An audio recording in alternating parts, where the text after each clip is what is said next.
My 11th Circle presents Cricbuzz Live in association with the Weather Channel. The weather has held and we've got full 20 overs once the game started. That's what the forecast was, and we've seen a few runs scored towards the end as well. The last seven balls producing 22 runs, 22, 23 thereabouts. And so a nice little finishing kick for the West Indies. Joy Bhattacharjya is here, so is Zaheer Khan. 146, par, below par? What do you think?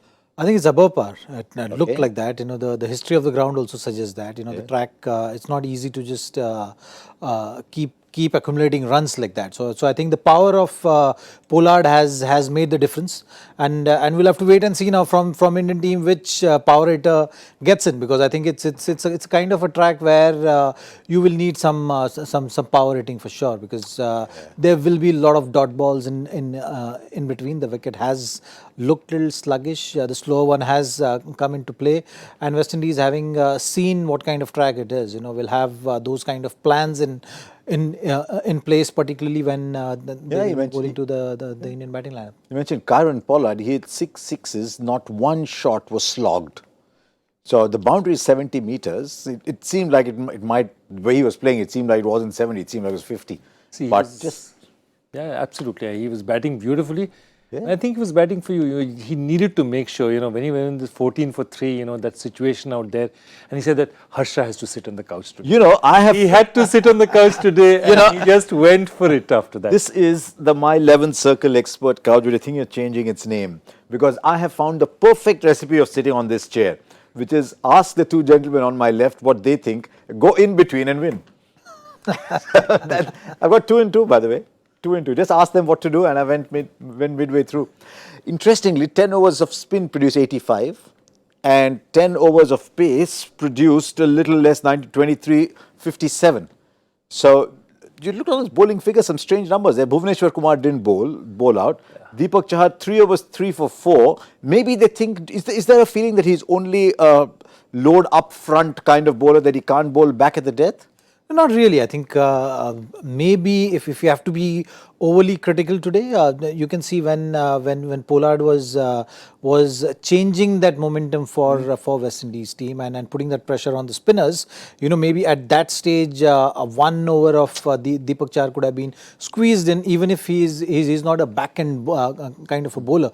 You could have used that over in between. But I think Virat's thinking was more inclining towards using Krunal, because he's been having a great series. So he got caught up with that kind of thinking, where he was thinking, okay, maybe I got a bowler in form who has been among the wickets, give him more chance.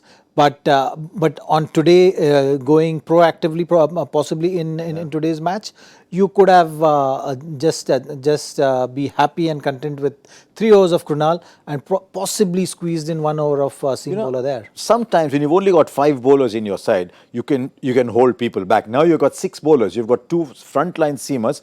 Sometimes you can just go flat out and say he's got 3 for 4. Give him a 4th over and finish him off. You might get 1 more wicket. Absolutely, and here's my problem. I mean, you've gone for runs in the last 4 overs. You've gone for 25, 30 runs in the last 4 overs. So my point is, how is your best death bowler Bhuvaneshwar Kumar not completing his score? Correct?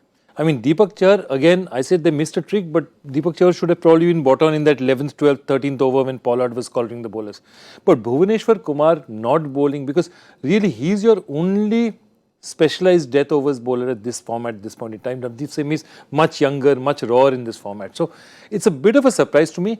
The only explanation I can think of is that he really wanted to give Rahul Chahar and all these guys a good bowl and maybe get them into the system. But I won't be surprised if that is true. He just wanted to test people in different situations. Your thoughts on 2 bowlers? One, Deepak Chahar up front, and we've been very impressed with Navdeep Saini. But is there a bit of a learning curve when he comes back at the end? Well, yes, for sure. That's something which you have seen as a pattern with Saini, that he still has to get that consistency with the Yorker. You've seen today as well. He was bowling those full tosses when he's looking to bowl that Yorker. He got wicket of Pollard in previous match. Almost got him this time. Almost got him today. But that Yorker length is not consistent. The other factor was a slow one which looked good today. Yes. On today's surface, it really worked well. But you can see the effort has been gone in terms of learning what can be the option for him to come handy to bowl in any situation of the match. And when you are young, when you're new on the scene, you have these opportunities of rectifying things, which Saini has got a long way ahead of him, showing the signs of So he got improvement for sure. he got Pollard with a slower ball. Now Deepak Chahar bowled 18 deliveries, 3 overs, 3 for 4. He's bowled 15 dot balls. And up at the front when the ball swings, and Zach, it doesn't matter what level of cricket you're playing, whether you're playing red ball, white ball, pink ball, doesn't matter. When the ball swings, batsmen don't like it. What I was happy to see from Deepak Chahar was the length which he bowled. He's not used to bowling little fuller length. He has been predominantly a bowler who bowls that 8 meter length. But today he was making that effort of bowling that 5.5 meter, 5 meter length, which is a test match length, and got the reward for that. So growing in confidence, and this performance will certainly help him go a long way, because when you're playing at the highest level, this is what you need. You need this one spark of belief that you belong here, and you can make that impact at this level, which this spell has certainly, I'm sure, has given him enough confidence to take it forward. By the way, some of you are wondering what we're doing on our phones. We're on the Cricbuzz app. We're not sending WhatsApp messages to each other. We're on the Cricbuzz app checking out facts. Quick one from you, Joy. Pollard came in 4 again today.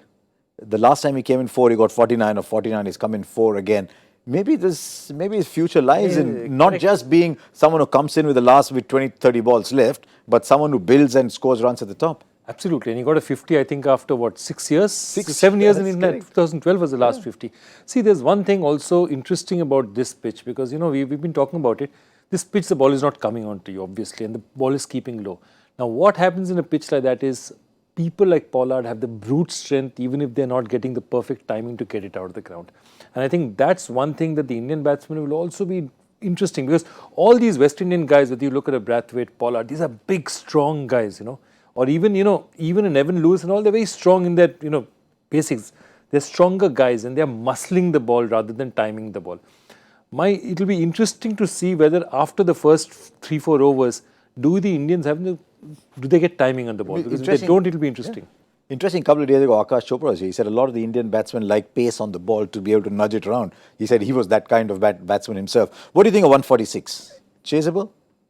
Chaseable, but that first 12 overs will be very, very vital. I think how you go about scoring runs, you cannot leave too many at the back end. And what West Indies bowlers will be taking the lessons from their batting innings is the fact that you don't have to rely on bowling those Yorkers.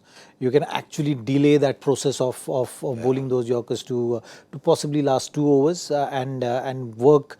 Let the pitch do the work for you, and that's something which will be spoken around in that bowling group for sure. It'll be interesting to see how Indian batting lineup approaches, because if they've understood what kind of wicket it is, and they know that in the middle phase it's important to keep that tempo going, not really look to accumulate at 6 runs per over in that middle phase, but look to get to 8 runs per over. That's what West Indies players did with hitting those sixes. Yeah. So I think they'll have to find that way that the Indian camp does that. Start, yes, the start is something which, with the new ball, if they can add those 15-20 runs, then the game will be at par. But if they're not able to do that, then I think the score is just about 10 runs possibly above par.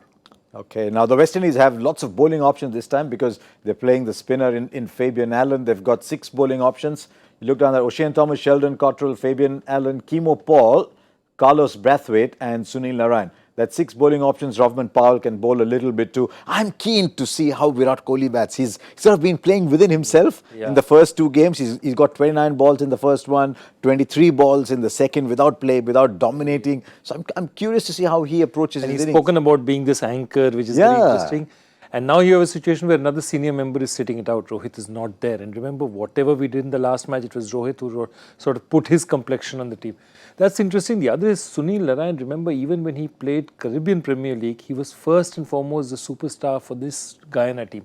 Because this wicket is a wicket that suits him best in the West Indies. Not even his home wicket suits him as much as this pitch out here. I think he bowled a maiden over in the super over. Yeah, he had a maiden over in the super over. Yeah. Maiden wicket. In the super over? Yeah. He's just something else. So that's what I'm saying. This pitch is tailor-made for him. You're going to get 4 decent overs out of him. Keemo Paul is going to take a lot of pace off the ball. You have another spinner in Fabian Allen. So you have 12 overs of ball not coming on to you. Okay. How India plays them is going to be the okay. Okay, result, because I'm just trying to figure out how to ensure that I get this chair again. So you can say what you want. I'll go in between. 147. Okay, I'll start. 147 in the 19th over. India is going to get it. I think West Indies are in with a chance. Okay. My feeling is I think West Indies bowlers will. So West Indies by 5. Will do the job for them and get their win for the series. The one. Okay. Okay. So West Indies not going to affect this the result. West Indies win your chair. Are you going West Indies win or India win? Cricket is a winner. Okay. Sorry, my name is not Ravi. That's not allowed. That's not allowed. Ravi. Okay. Yeah.